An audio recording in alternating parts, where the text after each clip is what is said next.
Welcome to Ask the Commissioners, your forum to address those issues concerning the residents of Jackson County. Now, it's time to ask the commissioners. And welcome to Ask the Commissioners. Tonight's show is taping live. It is October 19th. We've got a lot of good stuff to talk about tonight. We will be discussing the recent assessment that was performed in preparation for the Jackson County taxes that are going out. We'll look at how the county swiftly dealt with a middle-of-the-night emergency that affected residents near Cobley Road, just outside Butte Falls, and we'll get an update on the regional problem-solving process that is going on. As always, our goal with this show is to better inform Jackson County residents about what's going on in their government, as well as giving you a chance to hear it straight from your Jackson County Commissioners. So let's hear it straight from the Jackson County Commissioners and bring them in. Don Skundrich and C.W. Smith and John Rasher, thanks for being here. Thank you very much. Glad to be here, Tom. Yep. Good. How you guys doing tonight? Great. Good. All right. A little rushed, but pretty good. I know. We just finished an 11-year project. Yes, we did. You guys had a busy morning with that. We will get to that soon enough, but if it's all right, let me start with the assessment recently done in preparation for Jackson County taxes, and you know, take this where you want to take it, but what I was reading recently was about 37% of the homes in Jackson County, their assessed value will be higher than their actual value of their homes. And my question is, what does that mean for Jackson County, and what does that mean for revenue and that? Well, the whole tax issue is not something just to discuss in a moment or two. Yeah. It's pretty complex. I've said that actually if we were to go out on the street and ask 100 people, including people who should know, explain to me how your taxes work. You wouldn't get maybe 3 answers, and that doesn't mean people that don't try to know. It is kind of complex. With the passage of Measure 5 and then 50, makes a whole, it's not the old simple way where your property was assessed and that's what you paid your taxes on. The initial 50 plan was when property values were skyrocketing. And even though it was capped at 6%, they wanted to even lower it. We, the voters, because it was an initiative that passed, wanted to have something a little more secure, so we made it down to 3%. And it says you shall increase at 3% unless your maximum assessed value drops below your market value. And that's where it gets a little bit confusing. And as you just said, that's exactly, so we're at 37% now, we're getting close. But that's in one areas too. That doesn't mean the county in general. Yeah. That could be in a particular neighborhood or a section where that grouping of homes, for example, residentials, will drop at that. Now, they still, their taxes won't go down. I need to let you know that.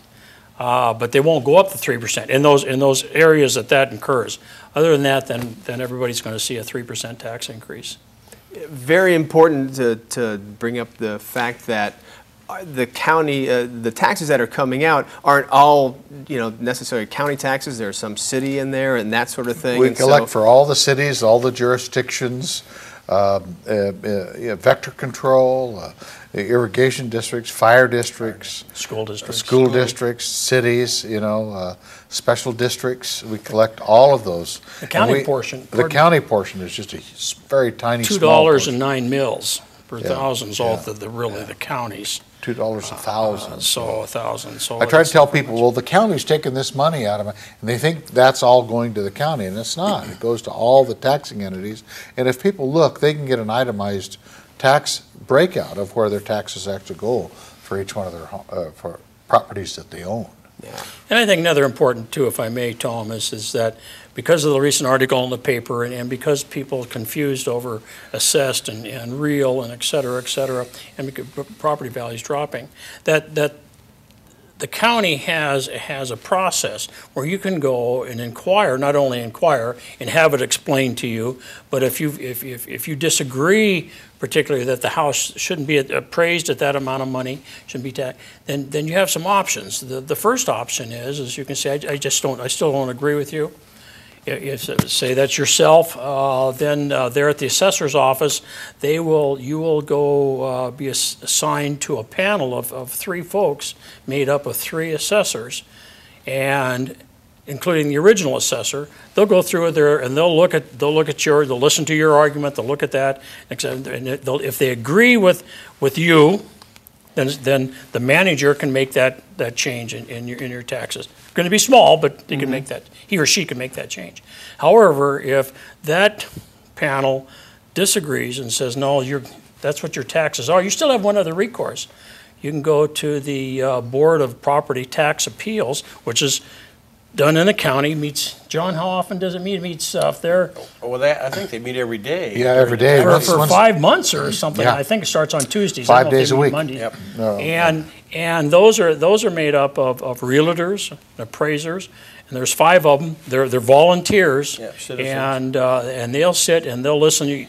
Again, the original appraiser will be in on that, and it's kind of a grilling sort of a thing there, and the applicant makes his or hers presentation, and then these 5 individuals make a determination then on whether or not. Now, I've sat in, I know Commissioner Rasher sat in several last year, I only sat in a couple. Very, very interesting process, very fair. My hat's off to that. We call them the BOPTA board, the BOPTA. They do a great job. They do a They work wonderful job. endless hours. They're totally dedicated. They love doing it. They love helping the community, and they really help a lot of citizens out. We've had a lot of folks come before them and didn't know how they would be dealt with in a bureaucracy, and they realize they're up against 3 volunteer citizens who are out there to see what they can do for them. And so- Originally, and then 5. yeah, right. Yeah, when well, I'm it gets sorry, to 5. BOPTA. Yeah, I'm That's sorry, right. 5. I- And it works great. And I might say our county clerk, Chris Walker, sits in on those meetings, and she makes the changes on the tax rolls right there. Chris has been the BOPTA instantaneous. clerk for as long as I can remember. Yeah. So she knows it. She knows how to do it well. So she's just been a real strong. I have to say, I only sat in on 2 sessions last year, but let me tell you about one. I won't tell you all the details. I'll just tell the end. At the end of the session, the BOPTA board ruled against the applicant, said, your taxes are fair. And so I asked the lady as we were walking out, kind of an exit interview, if you will, and I said, well, I understand that you're probably disappointed. She says, yes, I am, but I was certainly fairly treated, and I appreciated that very, very much. So Yeah. that was very nice to have happen, so. I like to go to those meetings because they have a good selection of cookies in the back of the room. Have you noticed that? No, I didn't notice that. There is. There's always cookies in the Well, I'll back make of the sure room. I make more than 2. There's cookies, coffee, and Yeah. generally juice. And I'm guessing if you're watching, there's probably not a good selection of cookies any longer, huh? Because, Well, I have to sample. yeah, Keep the public safe. very good. I know I opened up a very Oh, broad boy, picture yes. Yeah. subject off the top, and I appreciate you addressing it, knowing that somewhat timely as taxes will be hitting mailboxes. Should be soon getting enough. their tax statements the end of this week or by the middle of next week.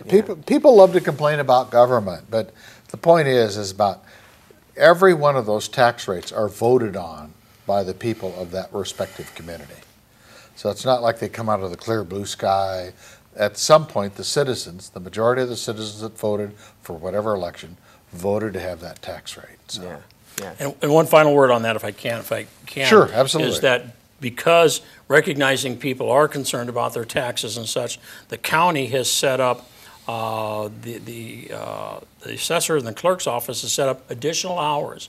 It'll be starting early in the morning, 7. I think it runs until, I forget what time I of the think evening. 7 in the evening. Yeah, and it will be starting, I think, next Monday. And in an effort to try to help people so people don't get Expedite frustrated. their process, Expedite the yeah. process. Yeah. So very impressed with the way that that department's stepping up. Yeah, very good. All right, we'll move on, and thank you very much. One of the goals of this program, say it at the top every time, is to better inform the residents of Jackson County of how the county operates and what goes on. And so to that point, got a question in regards to the relationship between the Board of Commissioners and the county administrator. What are the roles of the Board of Commissioner and what are the roles of the administrator? And I'm a sports guy, so I like to use sports analogies. Is it like a quarterback coach type I situation? think that's pretty close. That's a good description. Or team owner and manager. I've seen both forms of government in county government. I was I was involved as a sheriff at the transition to a city or county manager form of government from what was before, and familiar with the county form of government. And people seem to think it's the manager that sort of takes over. That isn't the case at all. The manager creates the professional base for management.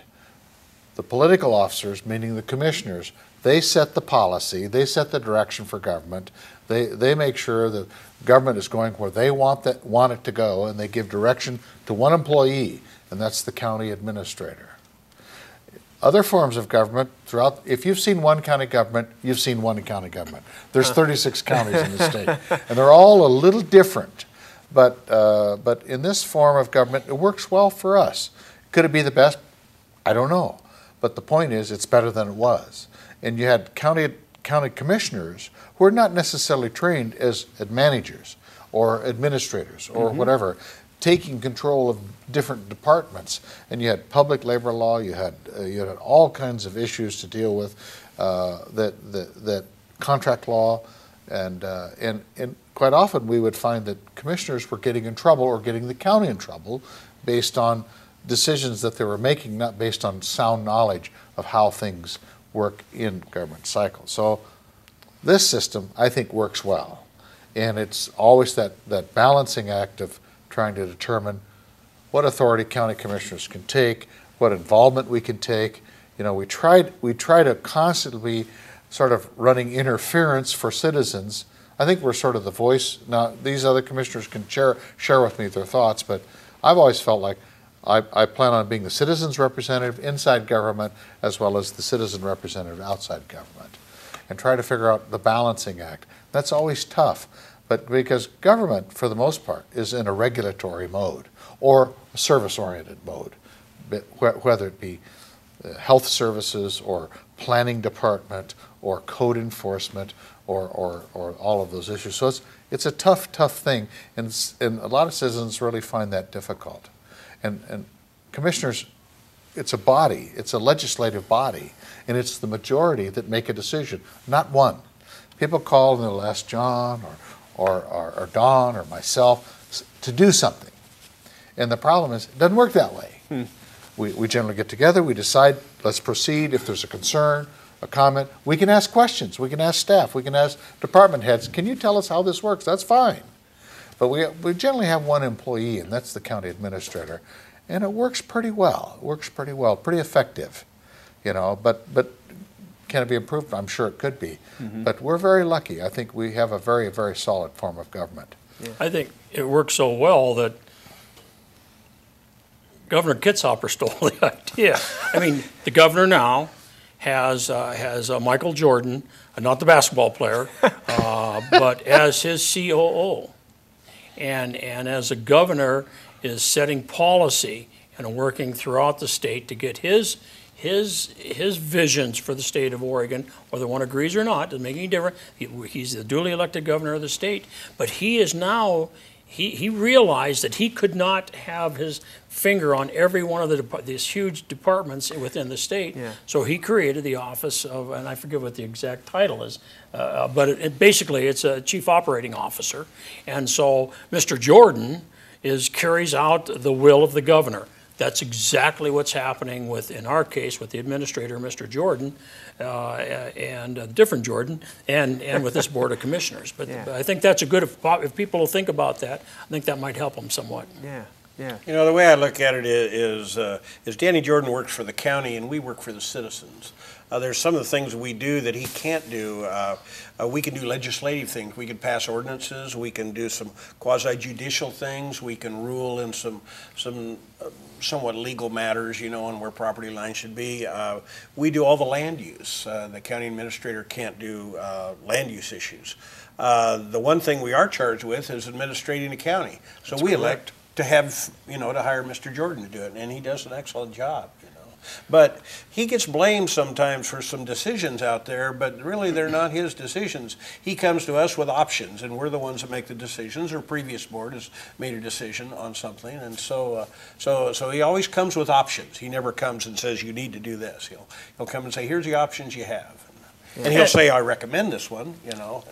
And it's usually, if he recommends it, it's a pretty good chance it's a good option. Yeah. As a matter of fact, the governor and his staff are coming down for a presentation from Danny into this week. Friday, yeah. Friday and Danny's going to make a presentation on how our system of governance works and how we effectively have made huge changes in relationship to return and assets and competency and trying to figure out how to make it all work, but yet return the essential services to government.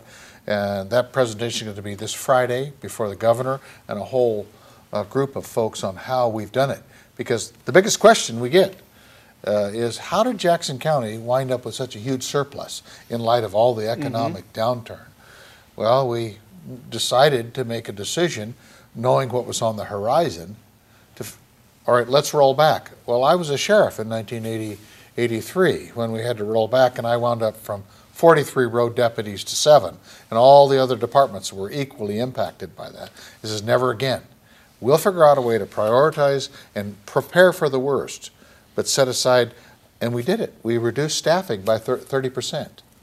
And then because of that, and it was difficult. It was difficult. A lot of people didn't like what we were doing because it changed the whole thing. But because of that, from then to now, with a continuation of that, with these 3 commissioners, or these new commissioners, they got it. They understand the value of how to do that.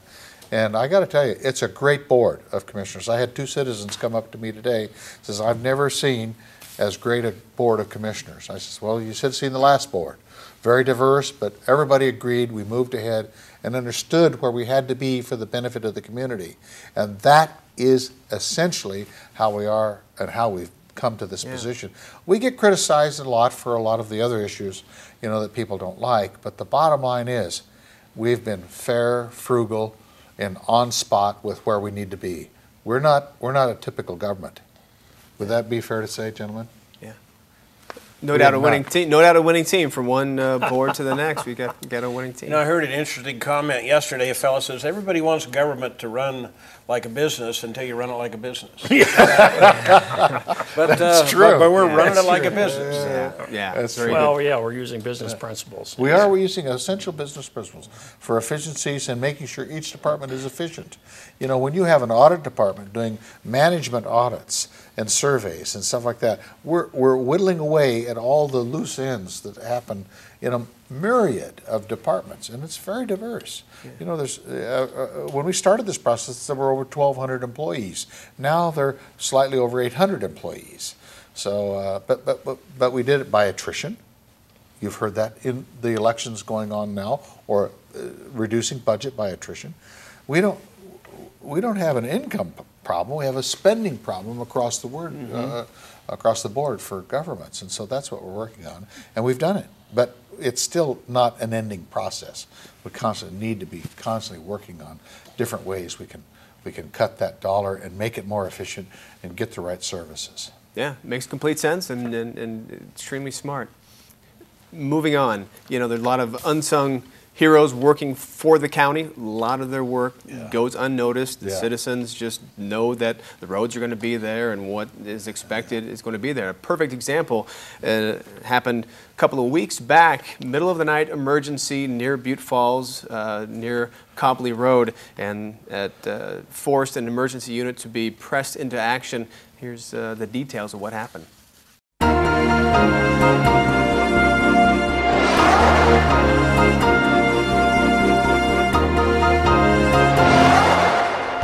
So around 3:30 in the morning on October 2nd, one of our maintenance managers took a phone call from the 911 center.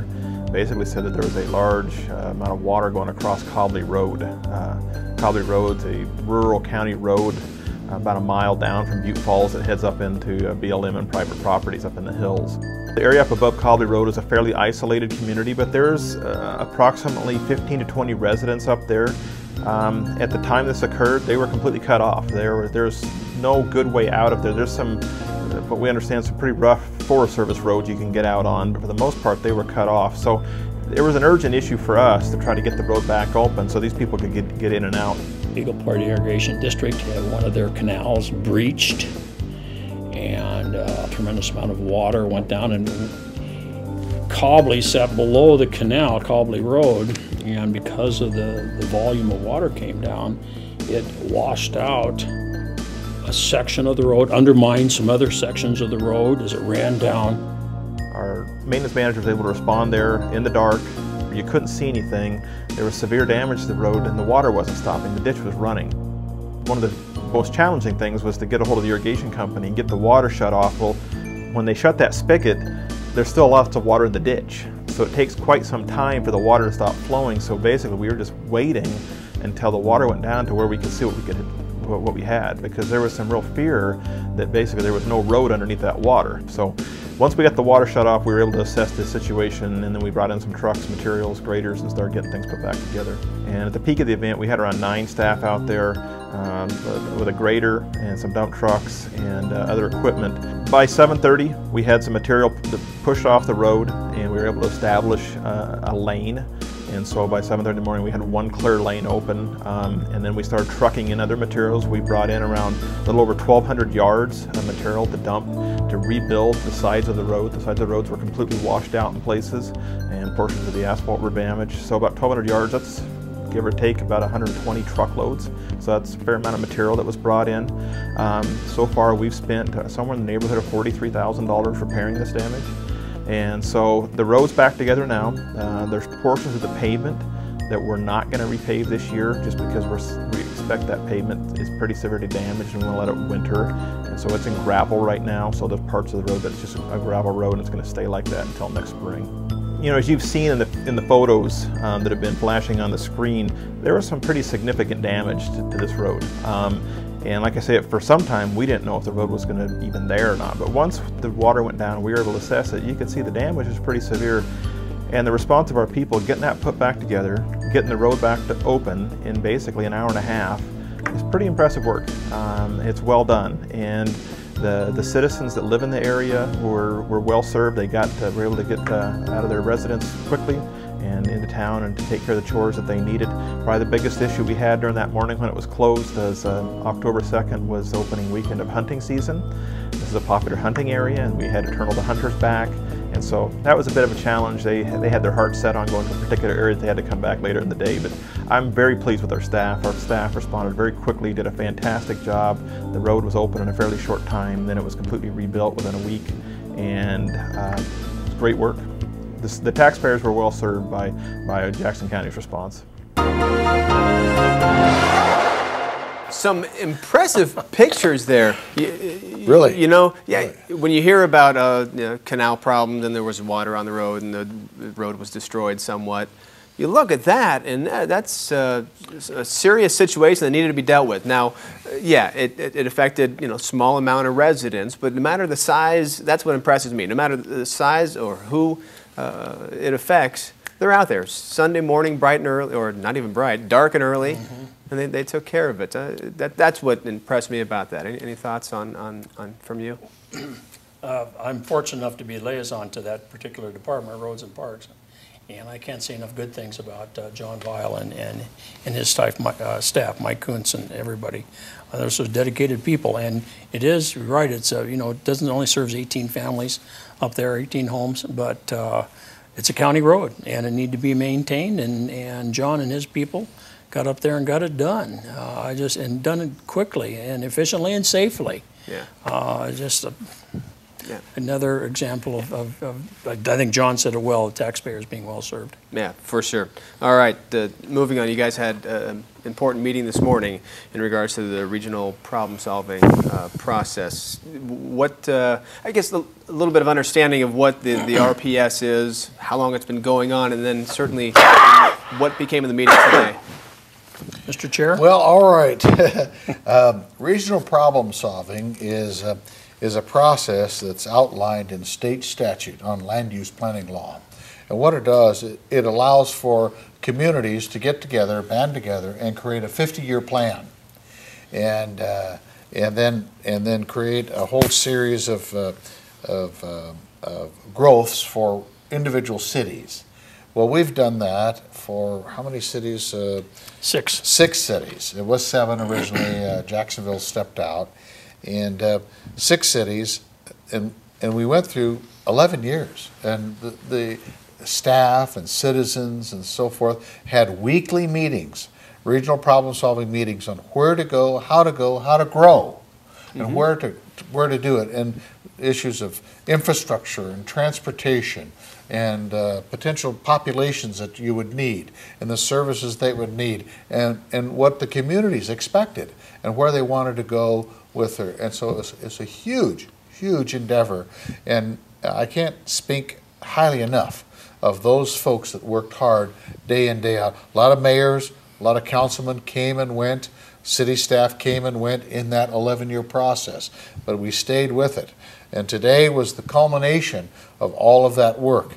And the county had to approve the final overall plan for those 6 cities, so that when they plan and potentially set all their boundaries and areas of growth, that they're not going to have the kind of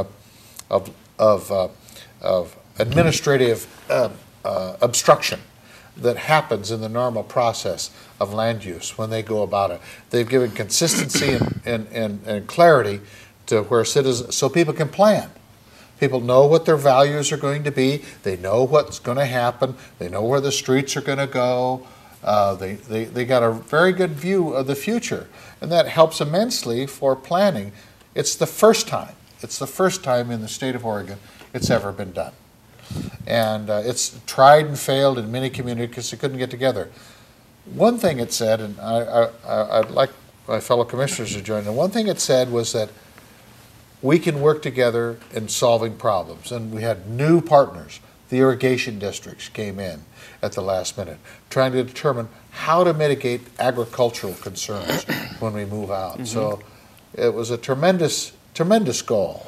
And I have to say that it was a great experience today to finish up the process, and my fellow commissioners were absolutely instrumental. And the amount of homework going into that, but I've said enough. I think I could share on and on. But well, as I recall at our last session, Commissioner Rasher commented several times that he couldn't get a word in edgewise. So I think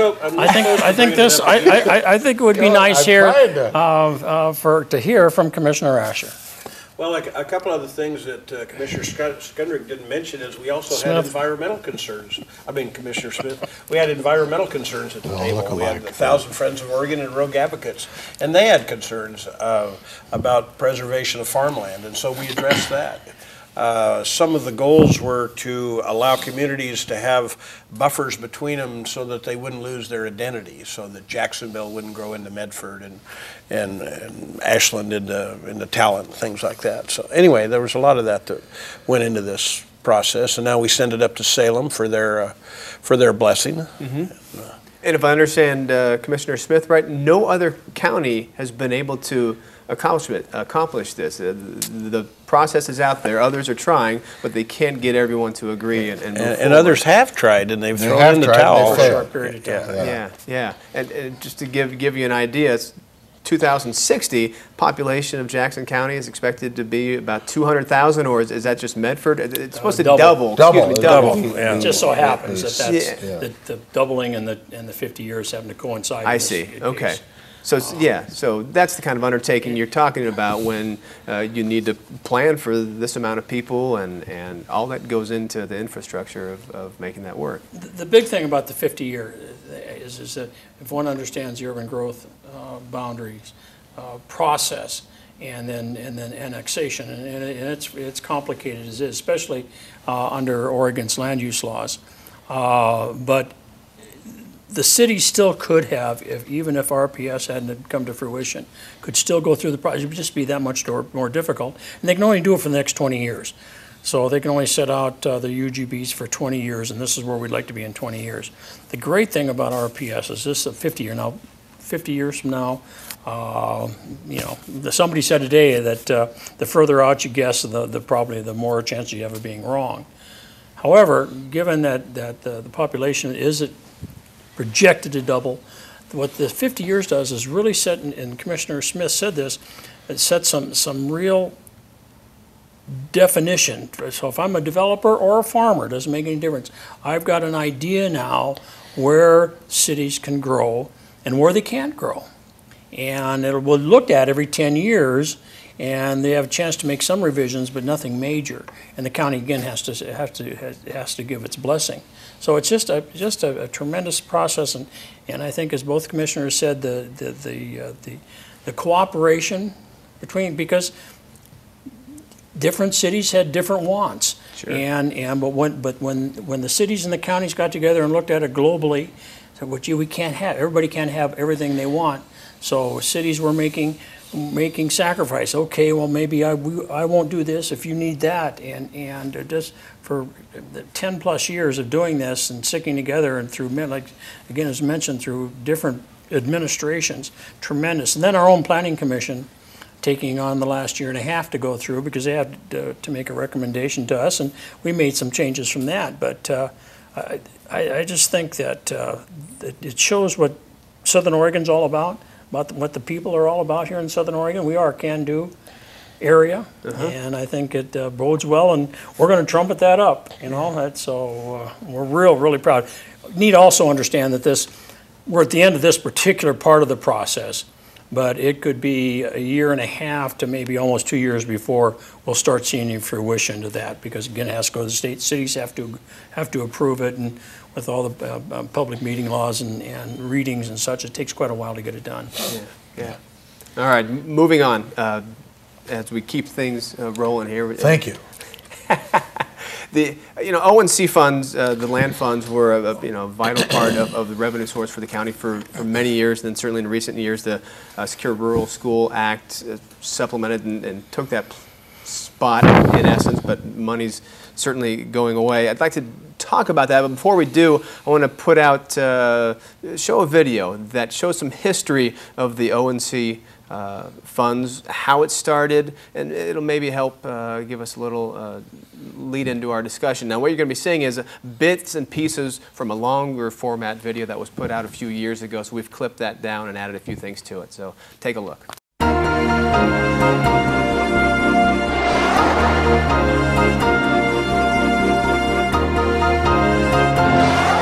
Hello, I'm C.W. Smith, Jackson County Commissioner.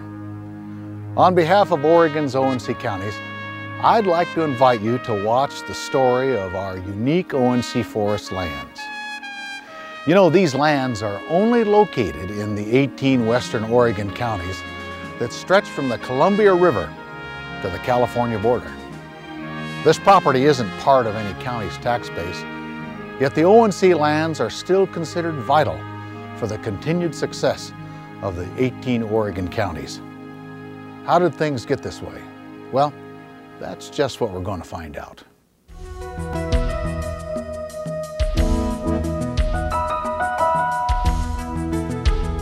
Lands owned by the federal government pay no property taxes. So when the federal government took back the O&C lands, 18 affected Oregon counties lost the right to tax the more than 2 million acres. Between 1916 and 1936, Congress tried twice to provide a long-term solution, failing each time. In 1937, Congress tried a third time and succeeded. Under the O&C Act of 1937, still in use today, the O&C lands were dedicated to timber production under principles of sustained yield forestry. The goal was to produce timber in perpetuity, with sales revenues shared with the counties. The O&C Act was successful for the next 50 years. Counties received half the revenue from the sale of timber, a steady revenue stream that helped pay for essential county services. The O&C timber reliably supplied mills that employed tens of thousands with family wage jobs.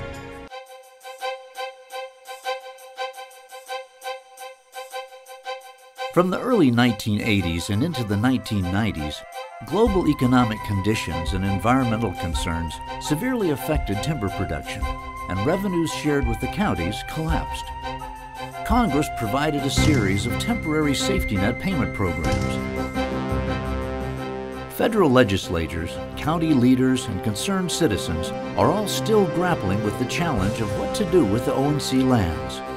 The ideal solution would fund county government, provide a long-lasting timber supply, while protecting wildlife and the environment. contribute to the economic stability of local communities and industries, and provide recreational opportunities for all. When the rural schools legislation was enacted, it was an effort to supplement counties throughout the United States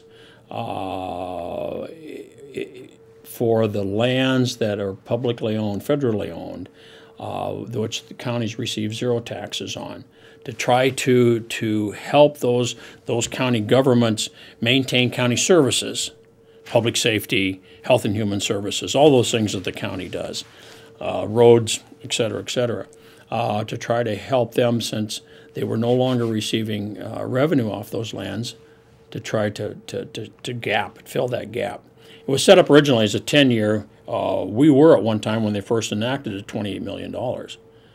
I think that was our portion of ONC at the time.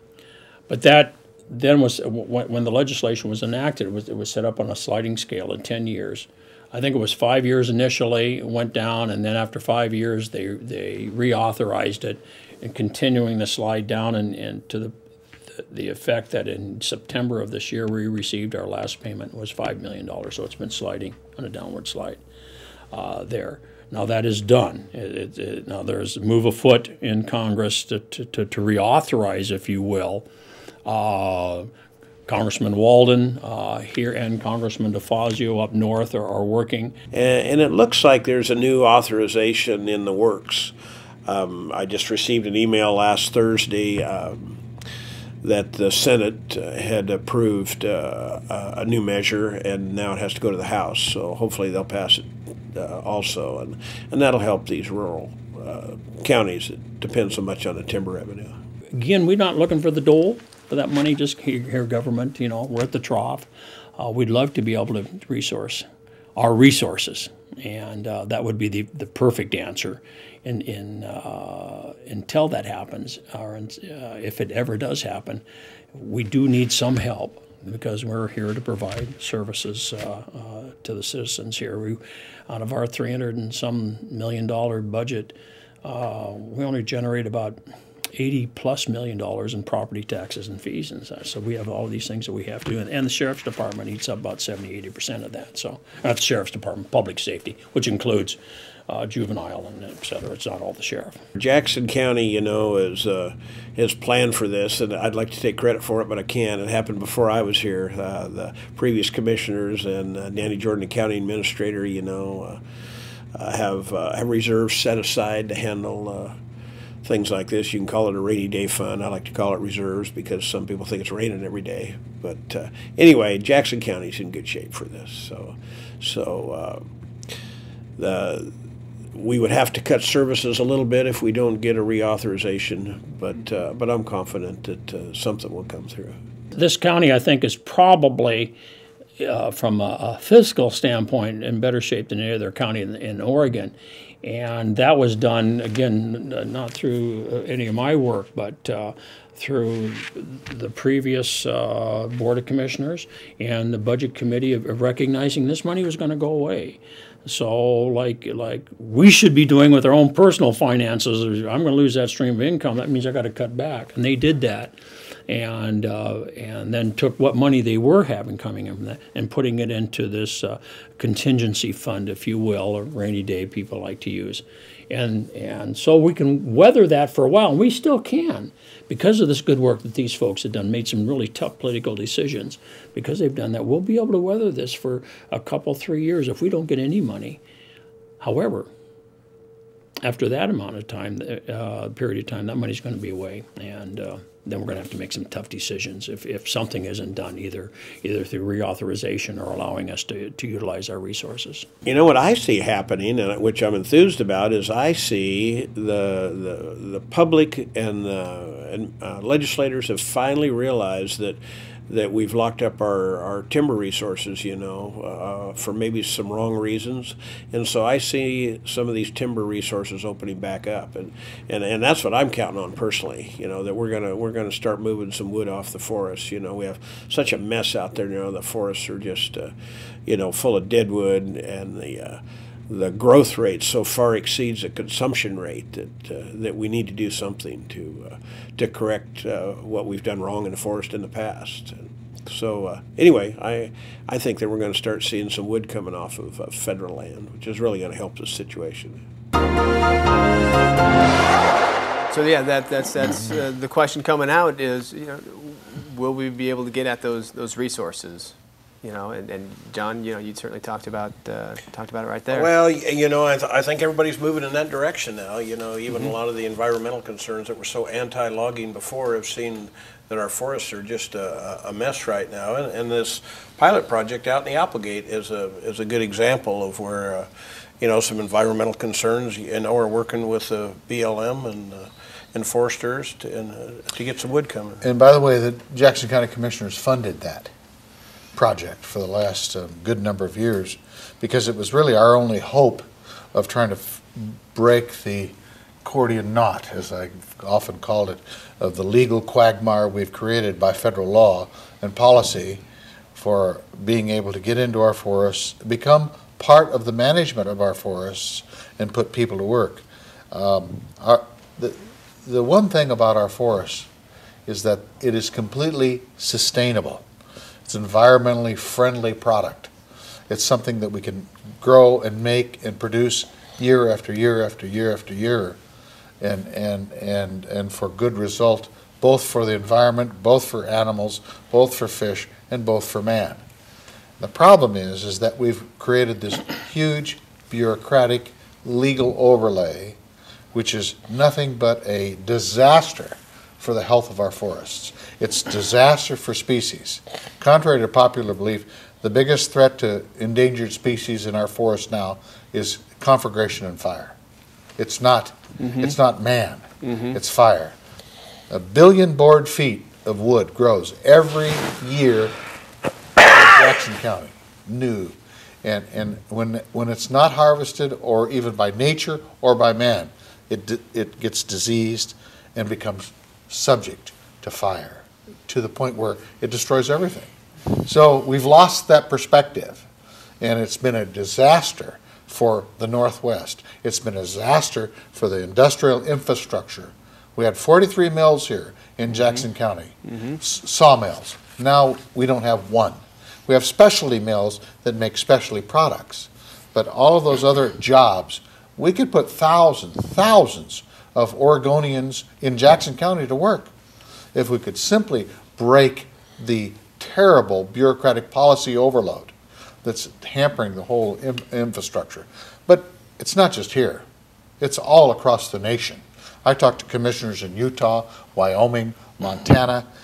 The federal government is so overlaid by bureaucratic, good-intentioned, well-intentioned law, and all it has done is destroyed jobs in communities without little understanding of its true impact, both for the environment as well as for the communities.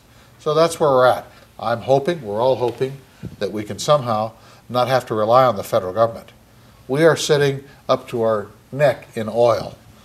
It's those trees that grow out there, the most natural, sustainable, most environmentally friendly product we can put on the face of this earth. But yet we can't touch it. And so it goes to the insects and fire. Don mentioned it on tape there that we just watched, that don't want to be at the trough and looking for the money. But where do we stand with the reauthorization, best guess? And is it something you're even counting on? Well, I'm not as optimistic as Commissioner Rasher is. That's going to happen. I mean, there is definitely movement afoot, but given our national debt, and it's huge, that I just think that's going to be very difficult. It's in the House. It's in the House. It's in the House, yeah. But anyway, so we just have to wait and see on that. There are some other initiatives going. I mentioned Congressman Walden and Congressman DeFazio on some trust issues, but there are two different approaches to trusts. But those are very encouraging to see if we can get that going. I mean, we maybe get something like that going in the next couple of years would be huge. But there are counties, we mentioned how well Jackson County, there are counties in Oregon that are at the tipping point. timber counties that they don't have any more money. Yeah. They're cutting the services, and Commissioner Smith mentioned about laying off so many road deputies, and I remember 81, 82, 83, and there are counties around us that are in that shape or worse, closing jails and et cetera. So we're just let us use our resources. That's what I'm saying. Yeah. So, We'd rather have people working. We'd rather have people paying mortgages and buying homes, buying materials, goods, and services, and having a thriving community. That's why my parents came here in 1938, because there were jobs in the forest industry. My parents were both handicapped, both deaf, and this was the only place where they could get great paying jobs. And as a consequence, my parents were able to have a good home, provide for good money for education, and contribute to the economy. That's what that means to me. And people wonder why I'm so radical about the timber industry being gutted, being destroyed for not good purpose and reason. And it's a shame. It's a shame what's happened to us and our community. And I wish people would really understand that. This university right here was built on timber money, for the most part. It was built on the hard sweat and labor of a natural resource. And the whole community was built on that. And people can't seem to figure that out. They can't figure out, well, why are we losing all these services? And why are we losing libraries? And why are we closing this? And why can't we have all these things? Well, we can't afford it anymore because we lost a great cash cow. Yeah. If I can get CW fired up just a bit. I'm sorry. I need to work some passion into him, because he's kind of ambivalent about the whole process, but we're working on it. We're working on it. We're getting Bless your heart, I don't know what I'd do without you. The more we talk about it, the more you'll get there. I appreciate his passion. Very good. Get I've him been there about 1,000 it. times. Yeah. Yeah. All All He right. made that same impassioned plea when he testified in front of No doubt. Congress earlier this No year. doubt. So. Well, we wanted to get you fired up. That's why we brought Secretary it Salazar. Okay. What to for? up. All right, hey, John, I'll give you a chance here in regards to. Thank you. Yeah. That's what I do. Well, if we had more cookies, he'd be happy.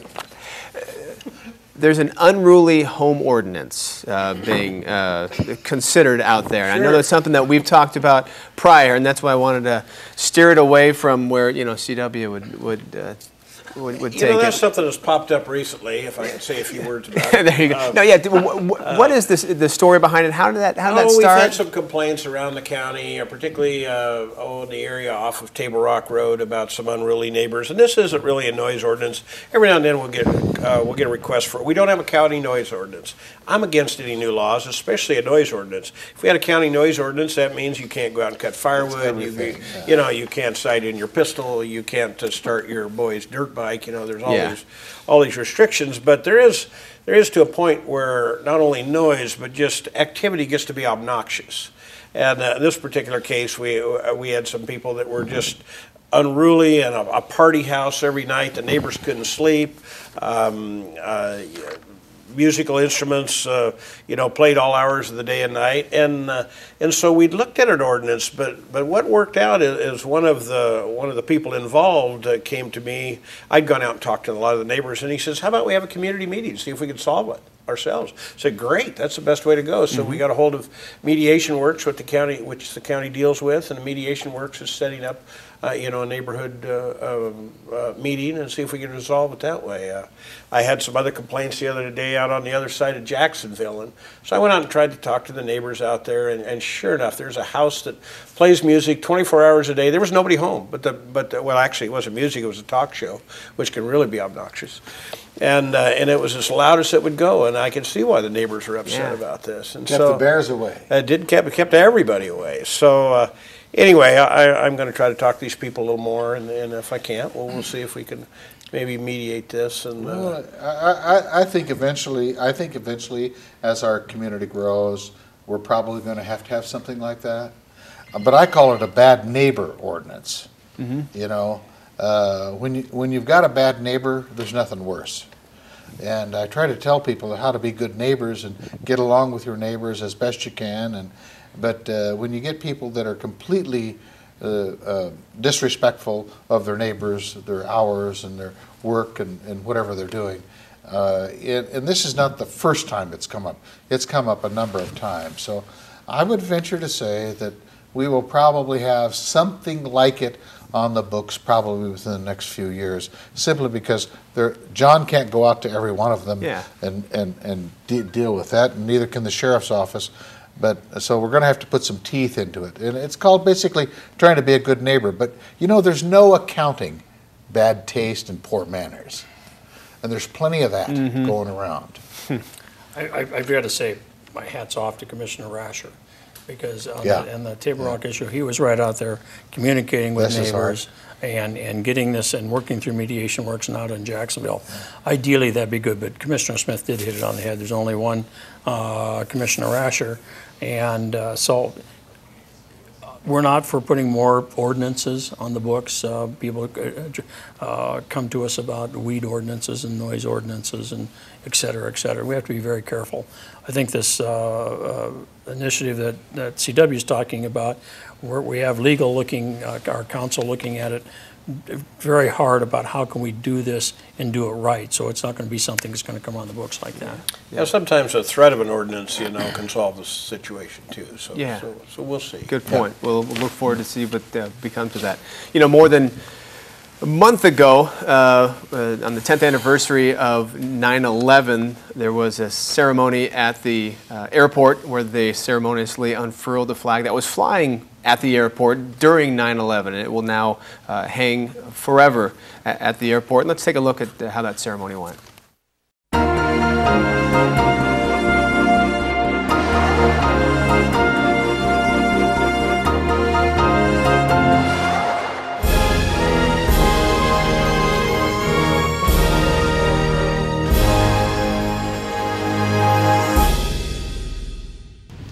I'm Vern Casey, Airport Director. For some unknown reason, back in 2001, I decided to save the flag that flew over the airport, and today we're going to give it a permanent location so that we can always remember how we felt then. I think you'll find this an uplifting experience today, and it's my pleasure to recognize elected officials that are here. We have County Commissioner, the County Clerk, city officials. We have members of the Airport Advisory Committee and past members, and a lot of friends of the airport, and we'd like to recognize each of you for being here. It's now my pleasure to turn the podium over to Commissioner C.W. Smith.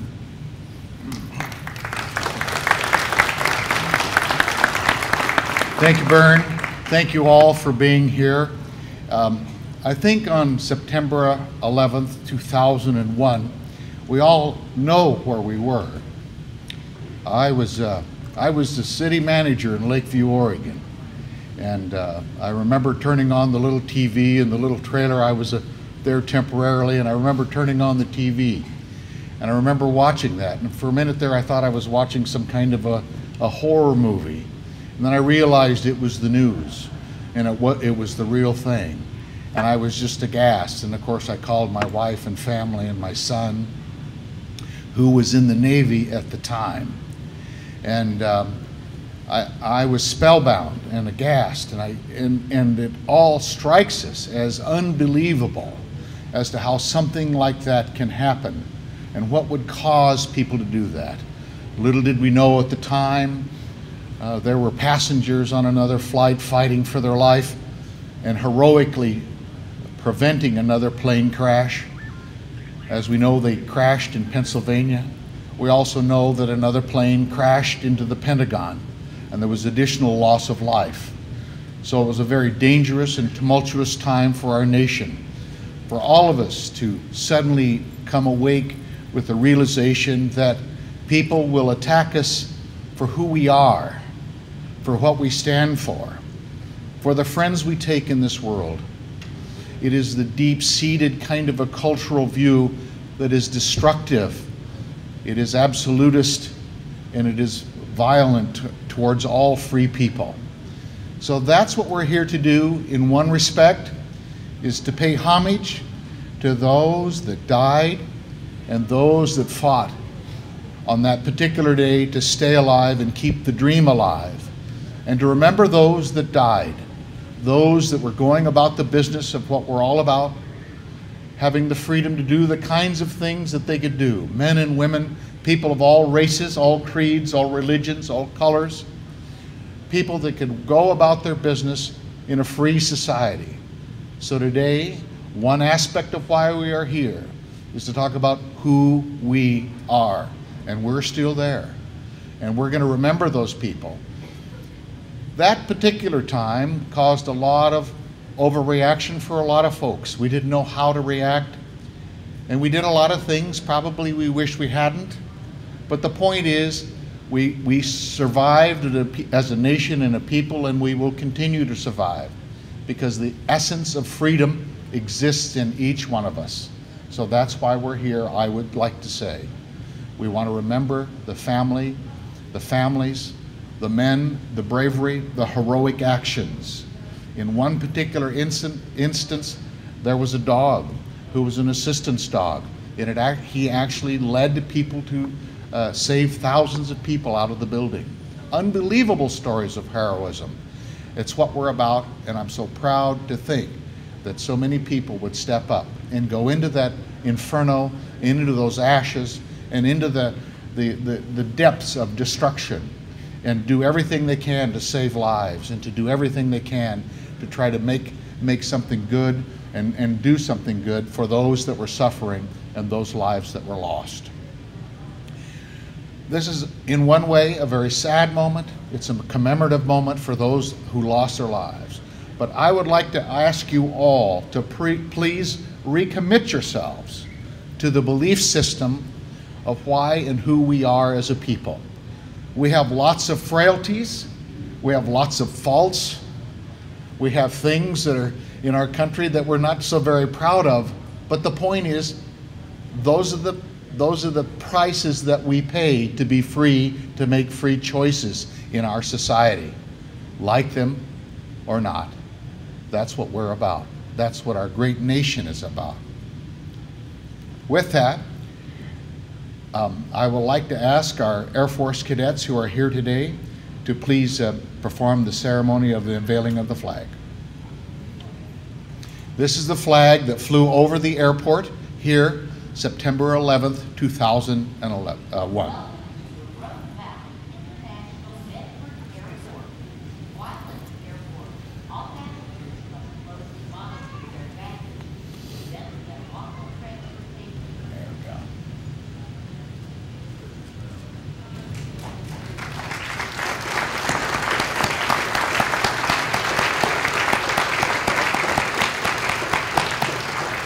I would like to please ask that we have a moment of silence.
Thank you.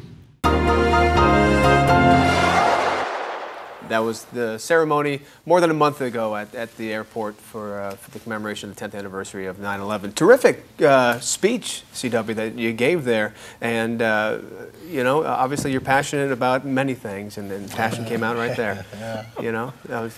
Well, it was extemporaneous, so, but it was heartfelt, and I know that everyone remembers where they were on that morning. I remember the morning that John F. Kennedy was assassinated, and so those kinds of moments stick in your mind, and they're just seared there as a permanent reminder really, I wanted to say who we are. Yeah.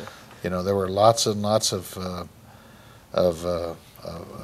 thousands of Americans and non-Americans that were killed in that. Yeah. Of all things. So, good way to end this program. So I know it's been a good hour. Thanks for being here and the time spent with us. I love your tie.